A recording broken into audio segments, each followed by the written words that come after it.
बिहार राज्य मदरसा शिक्षा बोर्ड को लेकर बिहार विधानसभा के अंदर एक बिल पास हुआ है, जिसको लेकर हर किसी के अंदर ये चर्चाएं चल रही है कि आखिर इस बिल के अंदर क्या है। आइए आपको हम बताते हैं। इस बिल का नाम है बिहार राज्य मदरसा शिक्षा बोर्ड संशोधन विधेयक 2026।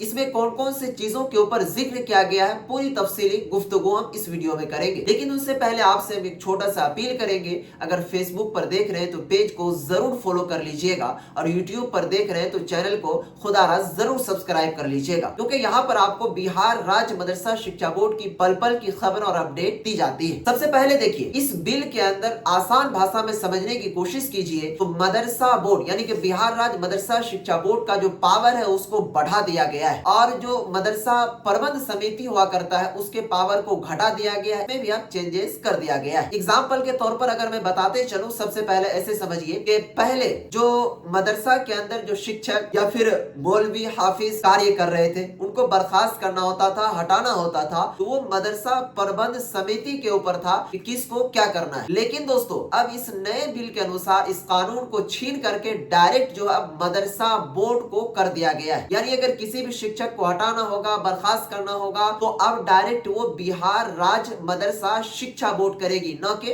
प्रबंध समिति। उसके बाद जो दूसरी चीज है इस बिल के अंदर, लोग किसी भी चीज में किसी भी शिक्षक को अपील करना होता था तो वो मदरसा प्रबंध समिति के ऊपर अपील क्या करते थे। लेकिन दोस्तों अब वो अपील भी डायरेक्ट मदरसा बोर्ड में जाकर कर सकेगा, न कि मदरसा प्रबंध समिति के पास। उसके बाद जो तीसरा चीज है इस बिल के अंदर, मदरसा प्रबंध समिति का फैसला अंतिम माना जाता था और कोर्ट का चक्कर लगाना पड़ता था। लेकिन दोस्तों अब ये भी खत्म हो गया। अब कोई भी मामले में किसी भी शिकायत भी करना हो किसी भी चीज को लेकर तो डायरेक्ट वो बिहार राज्य मदरसा शिक्षा बोर्ड के अंदर कर सकेगा और उनका जो फैसला होगा वो मानना बेहद जरूरी होगा सभी के लिए। बिल के अनुसार जो चौथी चीज है वो मदरसा प्रबंध समिति को गठन करने को लेकर है। पहले मदरसा प्रबंध समिति में बहुत कम लोग हुआ करते थे, लेकिन दोस्तों इसमें बदलाव करके अब 17 लोगों का जो ये कमेटी है वो बनाया जाएगा। अब इसमें कौन कौन से लोगों को शामिल किया जाएगा इस मदरसा प्रबंध समिति में, आइए आपको हम बताते हैं। सबसे पहले शिक्षक प्रतिनिधि, उसके बाद अभिभावक, बोर्ड के मेंबर और विशेषज्ञ होंगे। इसी के साथ साथ जो है स्टूडेंट मेंबर को भी इसके अंदर शामिल किया जाएगा और बोर्ड के भी मेंबर इसके अंदर शामिल रहेंगे। यानी इस तरीके से समझने की कोशिश कीजिए तो अब जो है ये 17 लोगों की कमेटी बनेगी। पहले कम लोगों की कमेटी बनती थी। इसी के साथ साथ जो मदरसा प्रबंध समिति का